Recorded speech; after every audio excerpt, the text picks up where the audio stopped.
patay na. Ito na ata ang armas na kayang wasakin ang buong mundo. Kung pag-uusapan ang pinakamalalakas na armas ng Russia, hindi lang ito simpleng lakas o dami ng bala. Ito ay kombinasyon ng bilis, teknolohiya at kakayahang magdulot ng halos hindi na maibabalik na pinsala. Ang mga sandatang ito ay hindi lang panglaban sa gera, kundi pang deterrence. Ibig sabihin, sapat na ang takot na dala nila para pigilan ng ibang bansa na umatake. Pero kung sakaling gamitin talaga, ang epekto nito ay parang simula ng katapusan. Number 1, RS-28 Sarmat, Satan II. Ito ang itinuturing na hari ng lahat ng nuclear missiles. Isang intercontinental ballistic missile na kayang bumiyahe ng higit 18,000 kilometro. Ibig sabihin, kahit sa ang sulok ng mundo, abot nito. Ang mas nakakatakot, hindi lang iisang warhead ang dala nito. Kaya nitong magbitbit ng maraming nuclear warheads na pwedeng tumama sa iba't ibang target ng sabay-sabay. Parang isang pindot. Maraming lungsod ang mawawala. May kakayahan din itong umiwas sa missile defense systems gamit ang iba't ibang trajectory at decoys. Sa madaling salita, kahit gaano kaka-advance ang depensa ng isang bansa, may posibilidad na makalusot pa rin ito. Kapag ito ang pinakawalan, hindi na ito simpleng atake. Isa na itong mensahe sa buong mundo. Number 2, Poseidon Nuclear Torpedo. Ito ang isa sa pinaka-nakakatakot dahil hindi mo ito nakikita. Isa itong unmanned underwater drone na pinapagana ng nuclear reactor. Kaya hindi ito nauubusan ng range. Tahimik itong gagalaw sa kailaliman ng karagatan, iiwas sa detection systems at maglalakbay ng napakalayo hanggang makarating sa target nitong baybayin. At kapag sumabog ito, hindi lang simpleng explosion ang mangyayari. Ang konsepto nito ay mag-generate ng napakalaking alon na may kasamang radioactive contamination. Ibig sabihin, kahit makaligtas ka sa unang impact, ang lugar ay posibleng hindi na matirhan sa mahabang panahon. Parang isang atake na hindi lang pumapatay, kundi nagtatanggal ng kinabukasan ng lugar. Number 3, Avangard Hypersonic Glide Vehicle. Ito ang sandatang sumisira sa konsepto ng defense system. Ang Avangard ay inilulunsad gamit ang isang missile.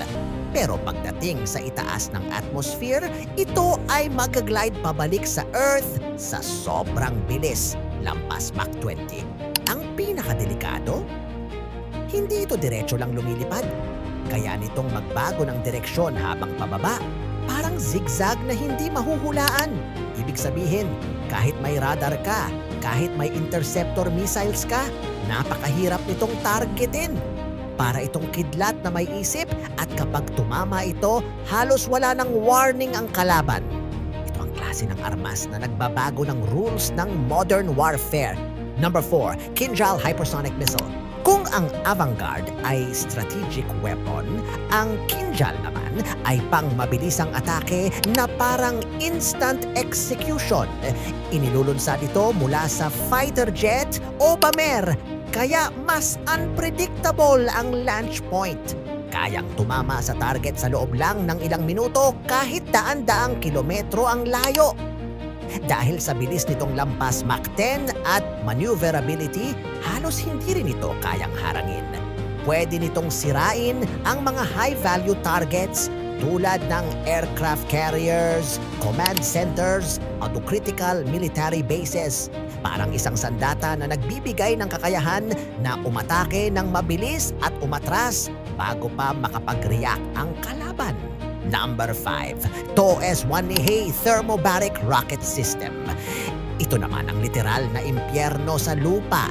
Hindi ito nuclear, pero ang epekto nito ay sobrang brutal sa close range.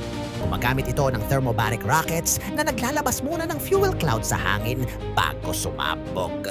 Kapag nag-ignite ito, sisipsipin nito ang oxygen sa paligid at lilikha ng napakalakas na pressure wave. Ang resulta, kahit nakatago ka sa loob ng gusali o bunker, maaabot ka ng epekto. Hindi lang ito basta pagsabog, Parang winawasak nito ang hangin na kailangan mo para mabuhay.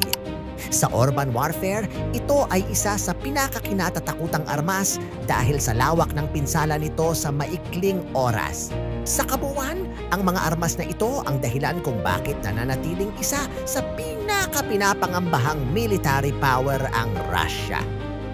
Hindi lang dahil sa lakas nila, kundi dahil sa kombinasyon ng bilis, unpredictability at destructive capability.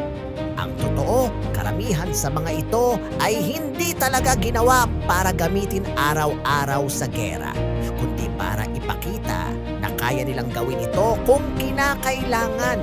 Pero kung dumating ang punto na magamit ang mga ito ng sabay-sabay, ang magiging epekto ay hindi lang sa isang bansa, kundi sa buong mundo. Parang isang domino effect na pwedeng magbago sa takbo ng kasaysayan. Hanggang dito na lamang, maraming salamat sa inyong pagsubaybay at ito ang iScope.